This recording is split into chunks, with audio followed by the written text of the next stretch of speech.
questions quickly. One has to do with climate change. Has there been any given thought given to the impact of climate change on the Saudi Arabia policy, especially agricultural energy policy? And second, I wonder, maybe the problem is the lack of what is called social business in food production. And instead we have companies that produce food or interfere in the production of food, so that more accurately, for profit. And is there any way that we could converge agricultural production and food security to a not-for-profit model? Let's see if I understand your question first. Global warming, they anticipated it. It's about the cost of it, the direct cost. Oh, you're getting in trouble in front of the University of Arizona. They think it's a $300 billion. That's the number that I know.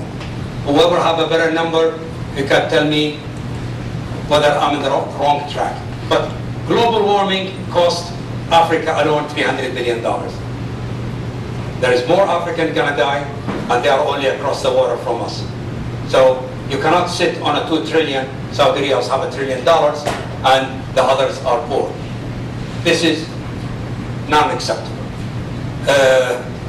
This is for the warmer globing. If you're talking about food for profit, if you don't make money, you're gonna lose money. So the government should support you. And I have a very good news from the University of Arizona. It costs $30,000 to build a greenhouse. So the government should finance you to build greenhouse and to grow something useful on it, or a fish farm. But if you don't make money, you're gonna go bankrupt. So social agriculture, it's not something that is you throw your money out. Saudi Arabia now, they're working in a website that's going to cost about $35 million that to provide the whole technologies and the training to make you better farmer, to make you make a good living. But you have to make money. If you don't make money, man, you're just not going to work. What I meant is profit as opposed to making money.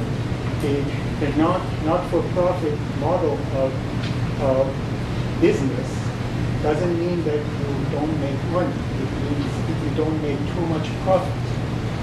The market will not, open market will not let you. You know, I mean, I wish farmers could make more money. The poor guys, they haven't made money for years. If you look at the commodities, you know, I was in one of the conference, a lot of highly professors from poor countries, they come, they want to argue that is tons of wheat require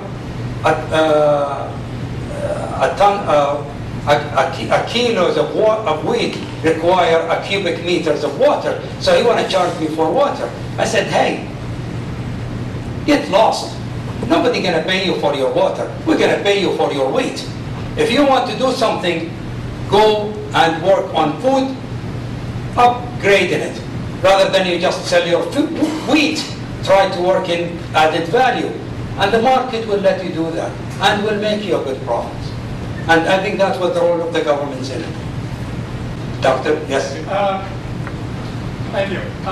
So my question is, you know, you talked about social agriculture and commercial agriculture, and I mean, commercial agriculture is very good at producing food cheaply, and you know, given the trajectory of world population, that seems important to have cheap food. But then the problem with corporate agriculture is, of course, the issues of social justice that you mentioned. How do you envision striking a balance between those competing pressures and those competing needs? Because social agriculture and commercial agriculture are competing for many of the same resources and competing for the ear of government and for state policy. Is there a balance possible? You're asking the wrong guy. I'll turn the table around. Let's go talk about India. When India 2 years ago, they took the largest employment in the world. They hired the entire populations of the urban area, of the rural area, and they paid them for 100 days minimum wage in one condition. Don't move to the city.